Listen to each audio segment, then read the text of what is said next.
दोस्तों नमस्कार, कैसे हैं आप सब। आई होप कि आप सभी अच्छे होंगे। एक बार फिर से आप सभी का मैं अपने चैनल पे स्वागत करता हूं। जीएसटी में ई इनवॉइसिंग से रिलेटेड एक इम्पॉर्टेंट अपडेट्स आपसे शेयर करने जा रहा हूं।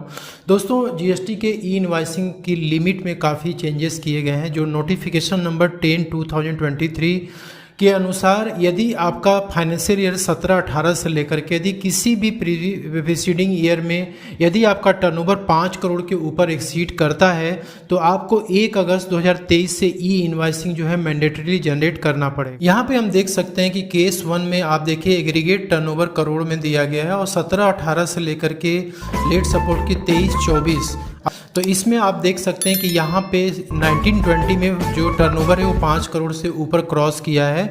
तो ई इनवॉइसिंग जो है 1 अगस्त 2023 से एप्लीकेबल होगा और आपको जनरेट करना होगा।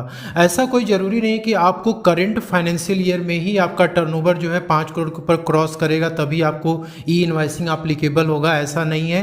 पिछले किसी भी फाइनेंशियल ईयर में जब से जीएसटी आया है किसी भी फाइनेंशियल ईयर में एक्सीड करेगा तो आपको ई इनवॉइस जनरेट करना होगा। जीएसटी में ई इनवॉइस जनरेट करने के लिए हमें ये ध्यान देना है कि ये किस पे एप्लीकेबल होता है। जब आप गुड्स और सर्विसेज की सप्लाई करते हैं तो उसके लिए आप टैक्स इनवॉइसेस इशू करते हैं, डेबिट नोट या क्रेडिट नोट या फिर invoice come bill of supply. तो ये सारी जो भी डॉक्यूमेंट्स हैं इसके ऊपर ई इनवॉइस एप्लीकेबल होता है। अब बात करते हैं कि कौन से ट्रांजैक्शन जो है ई इनवॉइस में कवर्ड होते हैं। तो जितनी भी B2B सप्लाई होती हैं गुड्स और सर्विसेज की वो इसमें कवर्ड होती हैं। यानी कि आप किसी भी जीएसटी में रजिस्टर्ड पर्सन को यदि गुड्स और सर्विसेज की सप्लाई करते हैं तो वो उसके लिए ई इनवॉइस आपको जनरेट करना पड़ेगा। लेकिन यदि आप किसी भी कंज्यूमर को या कस्टमर को या अनरजिस्टर्ड पर्सन को आप सप्लाई करते हैं गुड्स और सर्विसेज की तो वो इसमें कवर्ड नहीं होगा। इसके बाद यदि आप बिजनेस टू गवर्नमेंट करते हैं, गवर्नमेंट को गुड्स और सर्विसेज की सप्लाई करते हैं तो ये भी ट्रांजैक्शन कवर्ड है। एक्सपोर्ट करते हैं वो भी इसमें आता है। यदि आप रिवर्स चार्ज मैकेनिज्म में सप्लाई करते हैं तो ऐसे ट्रांजैक्शन भी ई इनवॉइस में कवर्ड होंगे। तो इन सारे ट्रांजैक्शंस के लिए यदि आपका टर्नओवर 5 करोड़ के ऊपर किसी भी फाइनेंशियल ईयर में एक्सीड करता है तो आपको ई इनवॉइस जनरेट करना होगा। आज के इस वीडियो में हम टैली प्राइम से किस तरीके से ई इनवॉइसिंग जनरेट करते हैं उसको हम स्टेप बाय स्टेप प्रोसेस समझेंगे। तो सबसे पहले तो ये है कि आपको ई इनवॉइस जनरेट करने के लिए सबसे पहले आपको einvoice.gov.in की पोर्टल पे आना है और यहाँ पे आपको रजिस्ट्रेशन कराना है। तो रजिस्ट्रेशन में 2 स्टेप्स हैं। पहला तो है कि पोर्टल लॉगिन और दूसरा ई इनवॉइस इनेबलमेंट।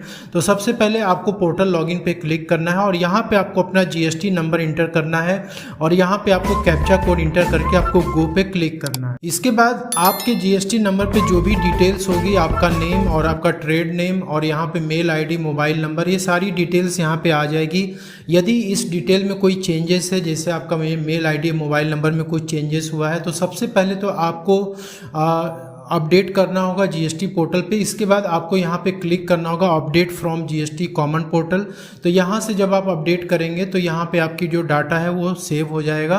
इसके बाद आपको सेंड ओटीपी पे क्लिक करना है। फिर इसके बाद आपके मोबाइल नंबर पे एक ओटीपी जाएगी, यहाँ पे आपको ओटीपी इंटर करना है। फिर वेरीफाई ओटीपी पे आपको क्लिक करना है। ओटीपी इंटर करने के बाद आपको यहाँ पे यूज़र आईडी और पासवर्ड अपना इंटर करना है। फिर पासवर्ड को री इंटर करना है और फिर सेव बटन पे क्लिक करना है। तो आपकी यूज़र आईडी और पासवर्ड जनरेट हो जाएगी और इसी यूज़र आईडी पासवर्ड से आपको लॉगिन करना है। तो रजिस्ट्रेशन का जो फर्स्ट पार्ट था पोर्टल लॉगिन वाला वो आपने कंप्लीट कर लिया। लेकिन जब आप यहाँ पे लॉगिन करेंगे तो यहाँ पे यूज़र आईडी और पासवर्ड और कैप्चा कोड डाल के जब लॉगिन करेंगे तो लॉगिन करने नहीं देगा, आपको ई इनवॉइस को इनेबल करने के लिए बोलेगा। तो आपको इनेबल करने के लिए यहाँ पे ई इनवॉइस इनेबलमेंट पे आपको क्लिक करना होगा और यहाँ पे आपको जीएसटी नंबर और ये कैप्चा कोड इंटर करके गो बटन पे क्लिक करना है। तो यहाँ पे आपकी जो डिटेल्स है यहाँ पे आ जाएगी। इसके बाद यहाँ पे आपको चेक करना है और सेंड ओटीपी पे क्लिक करना है। आपके मोबाइल नंबर पे एक ओटीपी जाएगी, उसको आपको यहाँ पे इंटर करना। ओटीपी इंटर करने के बाद आपको वेरीफाई ओटीपी पे क्लिक करना है। यहाँ पे आपकी जो भी जीएसटी नंबर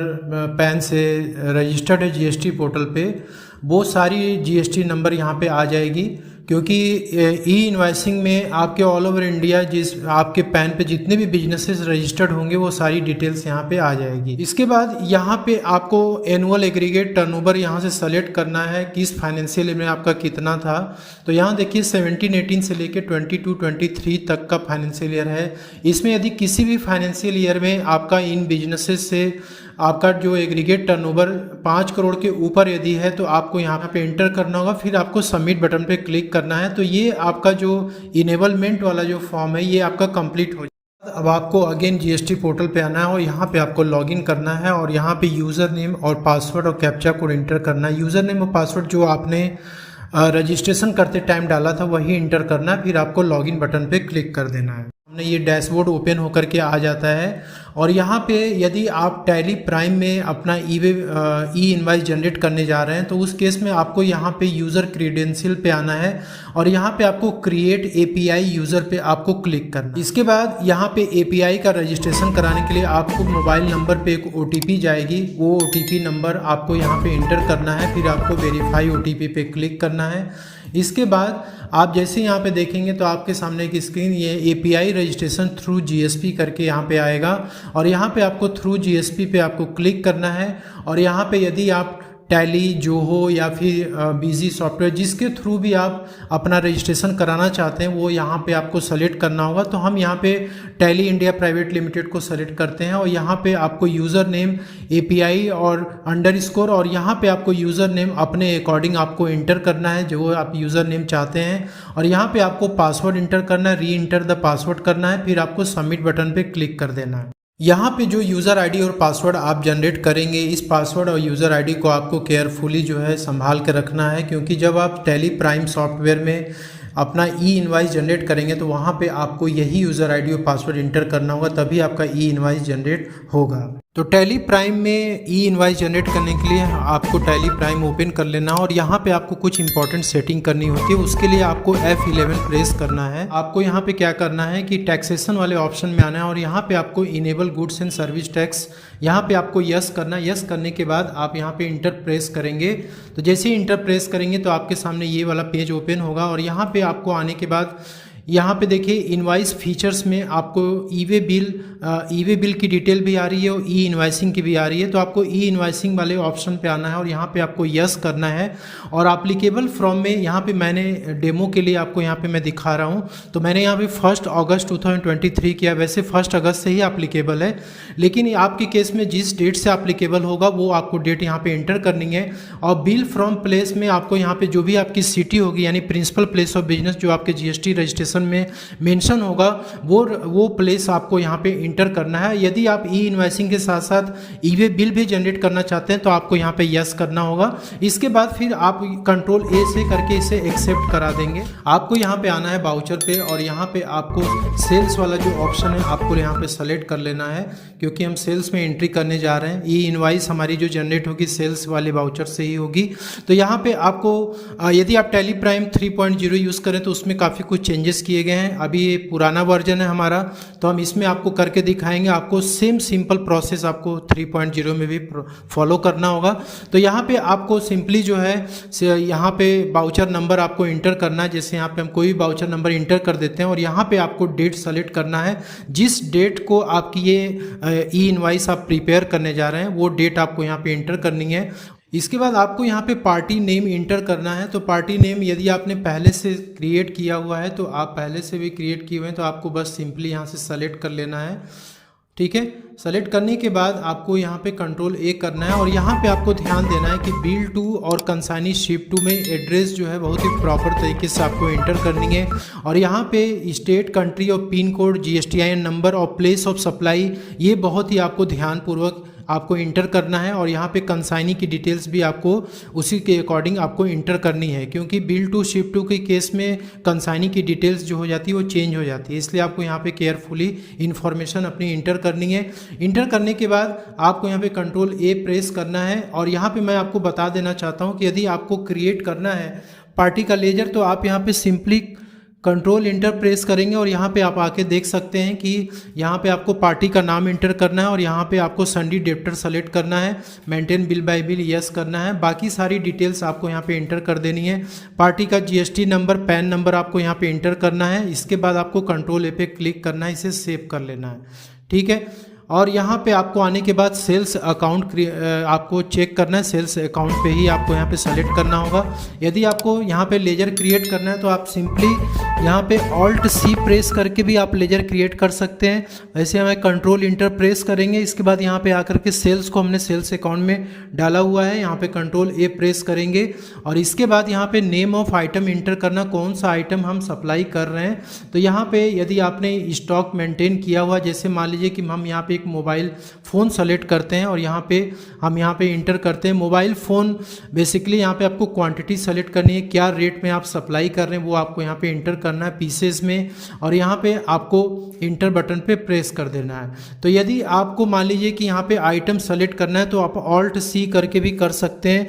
वैसे मैं आपको यहाँ पे एग्जांपल के लिए दिखा देना चाहता हूँ कि यहाँ पे आपको जो भी आप सेल कर रहे हैं तो वो आइटम यहाँ पे आपको नाम इंटर करना है और उसका कैटेगरी आपको इंटर करनी, किस कैटेगरी में ये है। तो जैसे कोई भी मॉडल हो मोबाइल फ़ोन का, चाहे एप्पल हो, चाहे सैमसंग हो, चाहे वीवो हो, वो मोबाइल फ़ोन में ही आता है, ठीक है। इसके बाद आपको यहाँ पे पीसेस सेलेक्ट करने हैं यूनिट में और यहाँ पे आपको जीएसटी एप्लीकेबल यस करना है, यहाँ पे आप यस कर देंगे और यहाँ से आने के बाद आपको वैल्यू और टैक्सेबल यहाँ पे आपको इसका टैक्स रेट इंटर कर देना है। HSN कोड वगैरह भी आप में आएगा तो आपको HSN कोड भी आपको इंटर करना होगा और यहाँ पे सिंपली करने के बाद आपको कंट्रोल ए पे क्लिक कर देना है। फिर इसके बाद यहाँ पे सारी डिटेल्स आप इंटर कर देते हैं, यहाँ पे कंट्रोल ए करेंगे। फिर इसके बाद यहाँ पे आप नीचे की तरफ आएंगे और ये आप सेल कर रहे हैं तो आपको आउटपुट CGST जरूर से करना होगा, क्योंकि अब यहाँ पे GST आपको लगा के ही सेल करना है। तो आउटपुट CGST करेंगे तो ये रेट अपने आप ले लेता है, क्योंकि आपने आइटम में रेट ऑलरेडी 18% का इंटर किया था। तो इंट्रा स्टेट सप्लाई होगा तो ये 9% और 9% के हिसाब से चार्ज कर लेगा। तो यहाँ पे आपको अगेन आउटपुट CGST हमने कर दिया, आउटपुट SGST अब आपको सेलेक्ट करना है। और यदि आपको मान लीजिए लेजर क्रिएट करना है तो अगेन यहाँ पे ऑल्ट सी प्रेस करेंगे कि यहाँ पे आउटपुट SGST आप करेंगे और यहाँ पे ड्यूटीज़ एंड टैक्सेस में आता है और यहाँ पे आपको GST सेलेक्ट करना है। इसके बाद आपको यहाँ पे टाइप यानी कि स्टेट GST है या इंटीग्रेटेड है या CGST है, क्या है वो आपको सेलेक्ट करना है। इसके बाद आपको यस पे क्लिक कर लेना है, ठीक है। कंट्रोल ए प्रेस करेंगे और यहाँ पे करने के बाद आप नीचे की तरफ आ जाएंगे। यहाँ पे देखिए बोल रहा है प्रोवाइड ई इनवाइसिंग डिटेल, तो आपको यस पे क्लिक करना है और यस पे क्लिक करने के बाद यहाँ पे देखिए बिल टू प्लेस और शिप टू प्लेस यहाँ पे इंटर करने के लिए बोल रहा है। Acknowledgement number, IRN number, acknowledgement date ये आपको इंटर करने के लिए बोल रहा है, लेकिन ये आपको ऑटोमेटिक ही आ जाएगा ये, क्योंकि अभी जो यूज़र ID और पासवर्ड आपने क्रिएट किया था उसी से यहाँ पे डिटेल आ जाएगी। तो यहाँ बिल टू प्लेस में आपको इंटर करना है कि किस पार्टी को आप जो है बिलिंग कर रहे हैं और किस पार्टी को आप शिप कर रहे हैं, ठीक है। इसके बाद आप यहाँ पे यस पे क्लिक करेंगे तो यहाँ पे देखिए पूछ रहा है do you want to generate e invoice, तो ये आपको यहाँ पे यस पे क्लिक करना है। तो जैसे यस करेंगे आपको ई इनवाइस लॉगिन पूछेगा, GSTIN नंबर, यूज़र नेम और पासवर्ड आपसे यहाँ पे इंटर करने के लिए बोलेगा और यहाँ पे आपको ई इनवाइस देखिए जनरेशन स्टार्ट हो चुका है। यहाँ पे देखिए ई इनवाइस आपका जब सक्सेसफुली जब जनरेट हो जाएगा तो यहाँ पर आपको मैसेज शो करेगा। इसके बाद आपके सामने ई इनवाइस जो है कुछ इस तरीके से आपको जनरेट होकर के आ जाएगा। आप यहाँ पे सारी डिटेल्स को आप देख सकते हैं, इसमें एक्नॉलेजमेंट नंबर, IRN नंबर, सारी चीज़ें आपको यहाँ पे दिखेंगी, वैल्यू दिखेगी। तो आपने देखा कि किस तरीके से आप जो है टैली प्राइम में जो है अपना ई इनवाइस जनरेट कर सकते हैं, लेकिन यहाँ पे आप 1 बाय 1 करके यदि ई इनवाइस जनरेट करेंगे तो बहुत समय लगेगा। तो ये आप टैली प्राइम सॉफ्टवेयर में ही आप जो है बल्क में ई इनवाइस जनरेट कर सकते हैं। उसके लिए आपको एक सेटिंग करनी है, यहाँ पे F12 पे आना है और यहाँ पे आने के बाद आप GST डिटेल में आएंगे। GST डिटेल में यहाँ आने के बाद आप send e invoice details after saving voucher, यहाँ पे आपको नो पे क्लिक करना है। नो पे क्लिक करने के बाद आपको कंट्रोल ए प्रेस करना है और यहाँ पे एक्सचेंज में आप आएंगे और सेंड फॉर ई इनवाइसिंग पे आपको क्लिक करना है। तो यहाँ पे जितनी भी इनवाइसेस आपकी रहेंगी जो आपने सेव किया हुआ है, तो वो सारी इनवाइसेस जैसे आप सेंड पे क्लिक करेंगे तो सारी इनवाइसेस आपकी इनवाइस जनरेशन के लिए चली जाएंगी और आप ई इनवाइस जो है सारे इनवाइसेस का आप जनरेट कर पाएंगे। तो इस तरीके से आप जो है अपना टैली प्राइम सॉफ्टवेयर में अपना ई इनवाइस आप जनरेट कर सकते हैं और जो ई इनवाइस जनरेट होने के बाद आपका जो डाटा है वो आपके GSTR1 में ई-वे बिल में भी अपडेट हो जाता है। तो दोस्तों मिलते हैं अगले नेक्स्ट वीडियो में, तब तक के लिए जय हिंद, जय Bharat. Thank you so much for watching this video.